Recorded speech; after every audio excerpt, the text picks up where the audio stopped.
Yesterday, a single line item buried in a commercial registry filing out of Halifax signalled the official end of Europe's post-Cold War energy architecture. A newly formed German-Canadian consortium quietly finalised the land lease agreements for the expansion of the Goldboro LNG terminal site in Guysborough County, Nova Scotia. This is not routine corporate real estate.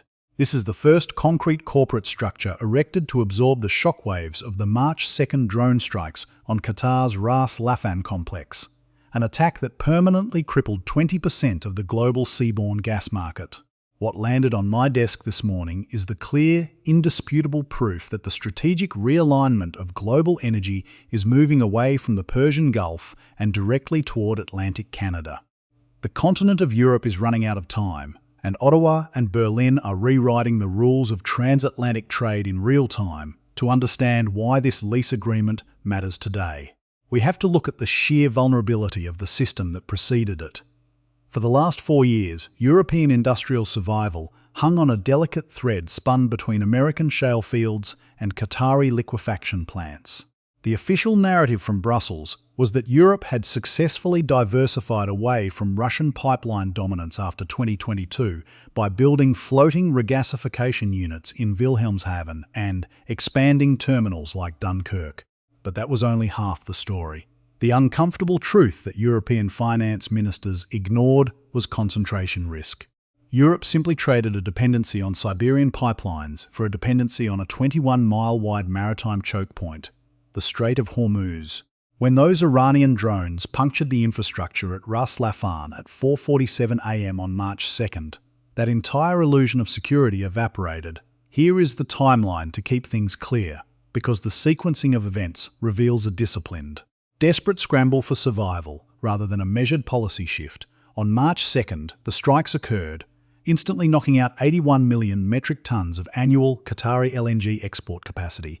By March 15th, the Malacca Max, a massive Qatari-flagged LNG carrier bound for France, was abruptly diverted to Singapore, its cargo cancelled under a cloud of force majeure notices that rippled through European utilities. By March 28th, Chancellor Friedrich Merz stood before the Bundestag and delivered the most consequential energy speech in a generation, explicitly stating that Germany could no longer afford structural dependency on any single external supplier. Then came the economic hammer blow on April 3rd. The German government slashed its 2026 GDP growth forecast from 1.3% down to a stagnant 0.6%. More than half of the expected economic growth of Europe's industrial engine was erased in a single afternoon. This was the direct result of energy starvation. German electricity futures for May skyrocketed to 4 times the cost of equivalent French contracts. For a country that dismantled its nuclear fleet and is actively winding down coal, natural gas is not a bridge fuel. It is the sole remaining baseline guarantor of the electrical grid. The crisis immediately migrated from utility balance sheets straight into the physical manufacturing core of Europe. Consider BASF, which operates the world's largest integrated chemical production facility in Ludwigshafen. The complex relies on natural gas not just to keep the lights on, but as a critical chemical feedstock to synthesize ammonia and methanol, the building blocks of Europe's agricultural fertilizers, plastics, and pharmaceuticals. When your energy and feedstock cost quadruple relative to international competitors, you do not absorb the loss, you shut down. BASF has already implemented sweeping production curtailments across multiple German sites for the second quarter of 2026. ThyssenKrupp followed suit, scaling back its integrated blast furnaces and shifting toward imported, prefabricated steel slabs. The industrial anchors of Europe are drifting, and European benchmark gas prices remain glued at 50% above pre-strike levels because EU storage facilities entered this crisis at a disastrous 30% capacity, far below the 54% historical baseline. The standard geopolitical consensus suggests that Europe should simply double down on American supply. After all, American LNG from Gulf Coast hubs like Sabine Pass and Freeport accounted for 57% of all European imports in 2025. On paper, the mathematics favor the Americans. In reality, the politics are toxic. The Trump administration's aggressive use of tariff threats, intense friction over digital service taxes, and repeated warnings regarding European defence expenditures have forced European planners to view Washington not just as a security partner, but as a potential economic adversary. Tying 100% of your industrial survival to a single supplier that explicitly uses economic leverage to extract political concessions is not security, it is an asymmetrical vulnerability. This is the exact pivot point where Canada enters the chessboard, specifically through the Atlantic coast. It is vital to separate Canadian energy geography into two distinct, isolated vectors. The first vector is the Pacific coast, anchored by LNG Canada in Kitimat, British Columbia, which came online in 2020. That gas flows west across the Pacific to locked-in buyers in Japan, South Korea, and China. Shipping that gas to Europe requires transiting the Panama Canal or navigating highly inefficient long-haul routes that make the economics non-viable. The second vector, the one that matters for European survival, is the Atlantic coast of Nova Scotia and New Brunswick. The strategic math behind Atlantic Canadian LNG is absolute and unassailable. A standard LNG carrier departing from the Goldboro site in Nova Scotia can reach the Wilhelmshaven terminal in Germany in exactly 9 days. It can reach Dunkirk in France in 8. Compare that to a standard Qatari cargo under normal operating conditions. That journey takes more than 3 weeks, requiring passage through the Strait of Hormuz, the Bab el-Mandeb Strait, where maritime traffic faces constant drone and missile threats, the Red Sea, and the Suez Canal. The Atlantic route requires zero war risk insurance premiums, zero naval escorts, and zero reliance on volatile foreign choke points. It is the most direct, secure maritime trade corridor on Earth. This geographic reality explains the intense diplomatic activity that quieted Ottawa in the first week of April. A high-level German delegation, including top executives from Uniper and RWE, arrived in Canada with a single objective: securing long-term binding offtake commitments. These are not flexible spot market purchases. We are talking about 15 to 20-year take-or-pay contracts that guarantee fixed revenue streams over decades. This is the exact financial mechanism required to transition projects like Goldboro and Bear Head from permitted concepts into fully funded infrastructure assets. Under the Carney government's fast-track framework for strategically critical energy projects, the regulatory red tape that paralysed Canadian infrastructure for 2 decades is being systematically dismantled. The scale of this opportunity matches the scale of the European deficit. The Qatari shutdown left an immediate multi-year vacuum of roughly 9 million metric tonnes of annual LNG supply in Europe. The combined build-out of the Goldboro and Bear Head facilities in Nova Scotia match that deficit almost tonne for tonne, with a projected combined capacity approaching 20 million tonnes annually. Capital markets are reacting with unprecedented speed. Project financing that languished for 5 years is suddenly clearing, and engineering firms are actively scaling operations from Halifax to St. John. For Canada, this represents a fundamental transformation of our sovereign economic posture. For decades, our energy sector was structurally trapped, forced to sell oil and gas to a single monopsony buyer south of the border at a steep discount. The crisis of 2026 has fundamentally broken that paradigm. European nations are not coming to Canada out of an idealistic preference for democratic values. They are coming because they have exhausted every other viable alternative. Necessity has forced their hand, and the long-term contracts being negotiated right now in Calgary, Halifax, and Hamburg will lock in a transatlantic energy alliance that will outlast governments on both sides of the ocean for the next 25 years. The tankers are already being rerouted, the capital is moving, and the infrastructure is transitioning into the ground. Canada is stepping onto the global stage not just as a resource exporter, but as the ultimate guarantor of Western industrial stability. But as these two continents rush to lock in this historic realignment, the most consequential question remains entirely unanswered. That unanswered question hinges on the hidden architecture of the transaction itself. Who is actually writing the checks? Who is carrying the risk? And how exactly does a mid-sized constitutional democracy materialize a multi-billion-dollar maritime export network before the onset of a devastating European winter? The superficial media coverage frames this as a simple trade agreement born of sudden diplomatic goodwill. It is nothing of the sort.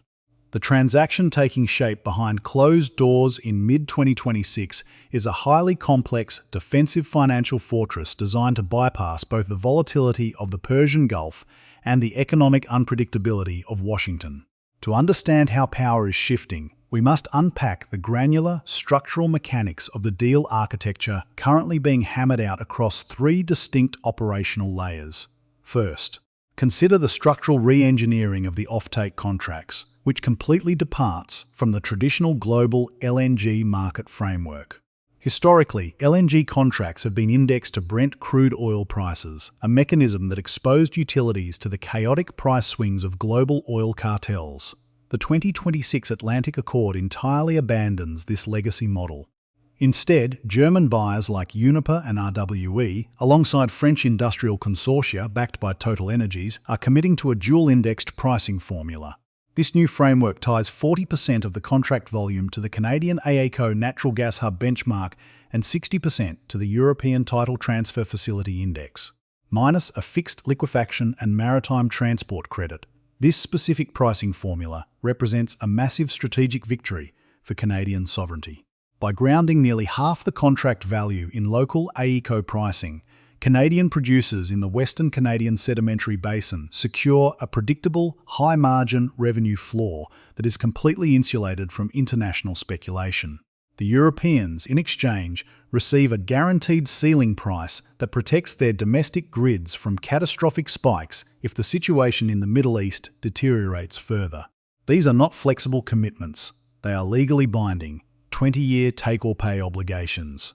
Under these terms, the European utilities must pay for the specified annual capacity, totaling a combined 12 million metric tonnes across the initial phases of Goldborough and Bear Head, regardless of whether they physically take delivery of the molecules. This absolute revenue certainty is the precise catalyst required to unlock the deadlocked capital markets. Second, the deal structure introduces an unprecedented debt guarantee mechanism that completely redefines the role of the Canadian state in private infrastructure development. For over a decade, international capital fled Canadian infrastructure due to regulatory instability and protracted judicial delays. To overcome this systemic trust deficit, the Carney government, in lockstep with the European Investment Bank and the German state-owned development bank KfW, engineered a joint sovereign credit wrap. Under this arrangement, KfW is extending a €6.5 billion low-interest loan facility directly to the development consortia, backed by an explicit bilateral federal guarantee from Ottawa. This sovereign credit wrap fundamentally transforms the risk profile of Atlantic Canadian energy infrastructure.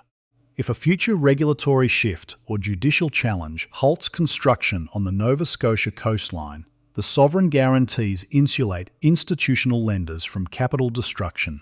This effectively compresses the cost of capital for these multi-billion-dollar projects to near-sovereign bond yields, a financial advantage that American Gulf Coast projects, reliant on purely commercial project finance, cannot replicate.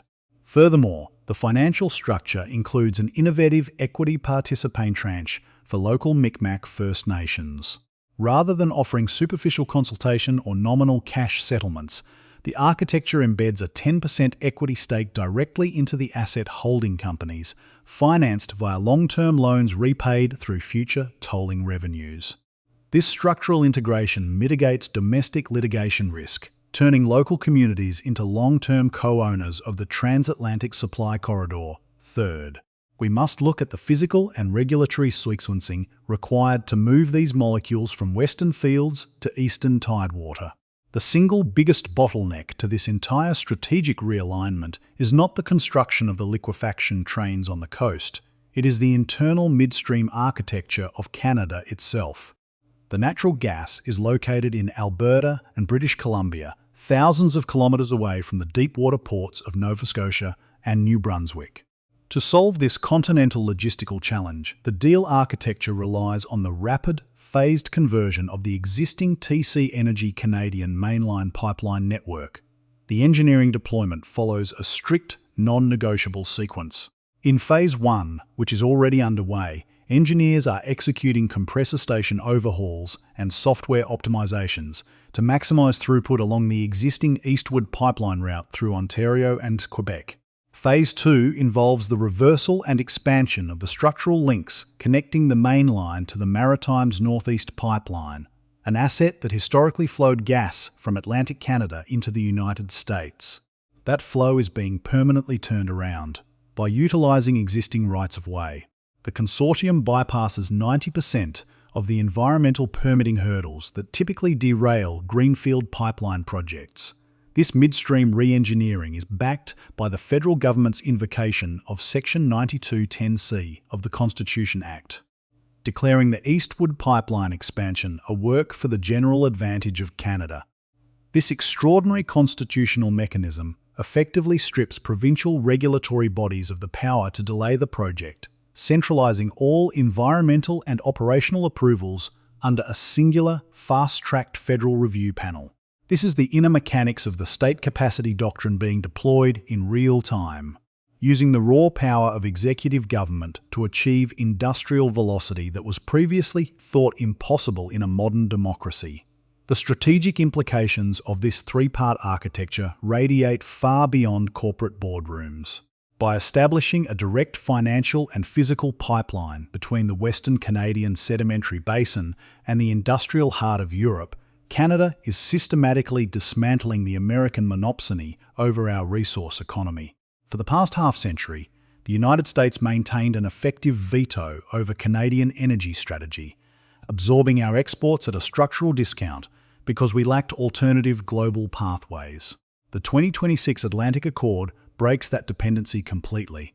It provides Canadian gas producers with direct access to premium international markets, while positioning Ottawa as an indispensable geopolitical peer to Berlin and Paris. This is not a temporary commercial pivot. It is a permanent structural realignment. When a German utility signs a contract that binds its capital and its energy grid to Nova Scotian infrastructure until the year 2046, the geopolitical orientation of both nations alters permanently. The corporate interests of Uniper, RWE, and Total Energies are now structurally aligned with the sovereign stability and infrastructure health of Canada. Subscribe to Canada SR for clear, fact-driven analysis as we continue to track this shifting balance of power. Every dollar of capital flowing into the Goldboro lease site is a dollar that validates Canada's emergence as an assertive, independent actor on the global stage. Yet, as the financial contracts are finalised and the pipeline reversals begin, this aggressive acceleration toward Atlantic Canada is generating a profound, hidden friction within the Federation itself. The sudden destruction of the Qatari energy supply chains at Ras Laffan combined with the highly precise, dual-indexed financial architecture of the 2026 Atlantic Accord has shattered decades of Canadian energy isolation and dependency.